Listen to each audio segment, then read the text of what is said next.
And here it is, the big one, set in 1918, moving Headquarter. Yeah, not headquarters, just Headquarter. Gotta love those Chinese brands.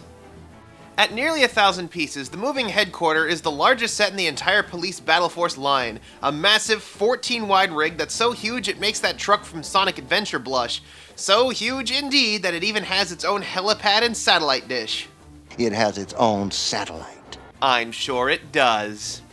This thing is frankly enormous. While it doesn't have the enlarged volume scene with the ghost hind, it is still over a foot long and boasts larger wheels, an impressive front grille, and even a bay window in the back. But that's far from its most impressive feature because this thing transforms. When they say mobile headquarters, they mean it. By lifting off the bay window, the truck can unfurl into a proper police station in the style of the Fortrex from Nexo-Knights. Now that's kind of weird. The actual sign properly says Mobile Police Station, while the set is called Moving Headquarter. Never mind. The thing is, this transformation aspect really isn't advertised all that well on the box, which might give one the impression that it's just an ordinary police station, although it might have been better off that way. I'll get into that later. Anyway, with the set unfurled, we can finally see all of its features. The unfolded mobile police station keeps the helipad of its base form and has several rooms including a checkpoint, a crime lab, a mugshot booth, a dispatch center, the commissioner's office, which is what made the jump from the back to the top, a prison cell, a target range, and a basketball court. The comparison to the Nexo-Knights Fortrex is pretty obvious, as both have a target range, prison, deployment area, and head office. But this is where the mobile police station shows its greatest weakness. Now, with a lot of LEGO playsets, or just playsets in general, when it comes to these sorts of buildings, they tend to have the back be opened and hollowed out. That's in order to allow you an easy time to get in there, but since this thing has all of that paneling of a truck, it gets in the way of being able to do that, and in fact, some of the rooms in this building cannot be accessed unless you literally take it apart slightly. The Fortrex has a much better understanding of negative space, with the round table encouraging the thought of it being larger, which is helped by the addition of the Murloc's Library set. The set comes with a whopping 7 figures, including our old friends Accelerator and Purple Waifu 2.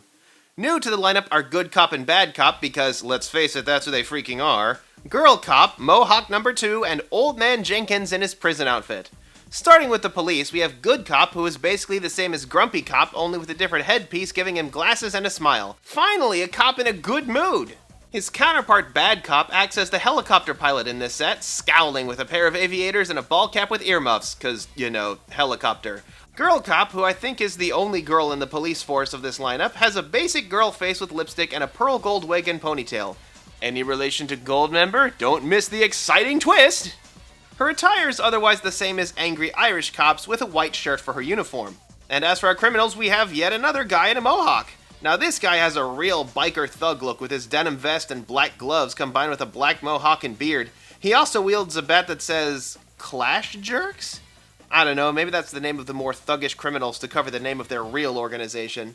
And then we have Old Man Jenkins, who has a white hair and beard combo that comes in a single piece, some prison garb, and he also has a piss-colored cup?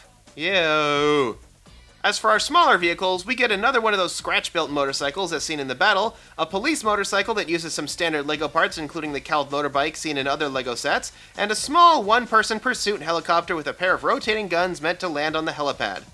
So let's take a look at the rooms. Starting on the far right, we have our checkpoint. Now this one sadly requires you to take the set apart a little in order to get at. Has a spot for a cop to sit along with everything a checkpoint would need, such as a radio and a lowering gate. Next to that is a little crime lab with some slide open doors and a bulletin board. Above that is our mugshot room where we have a computer hooked up to a camera. While there is a door into it, it's another room where you have to remove a part in order to get inside. In the center we have our dispatch office with a computer and a radio behind a pair of opening doors. High atop that, the only room with rear access, is the commissioner's office. The office has a computer like the dispatch center, a bay window, and the cutest little LEGO lamp I have ever seen. Seriously, this lamp makes the set for me. On the other side, we have our prison, with 3 prison doors making up a cell, which is, fortunately, a little easier to get at than many of the other rooms in the set. Below that, under another gate bar, is the shooting range, pretty much like the one in the Fortrex, only using simpler targets. And next to that shooting range is another shooting range, with a little basketball court with a net made from a toilet seat. Gotta love repurposed budgets. And that's a look at our final set in the Police Battle Force lineup. The Mobile Police Station, aka the Police Fortress, aka Moving Headquarter. Anyway, it's an okay police station set, I guess. It's really up to you whether or not you think that the big transformation gimmick is worth the fact that it's a bit of a hassle to play with.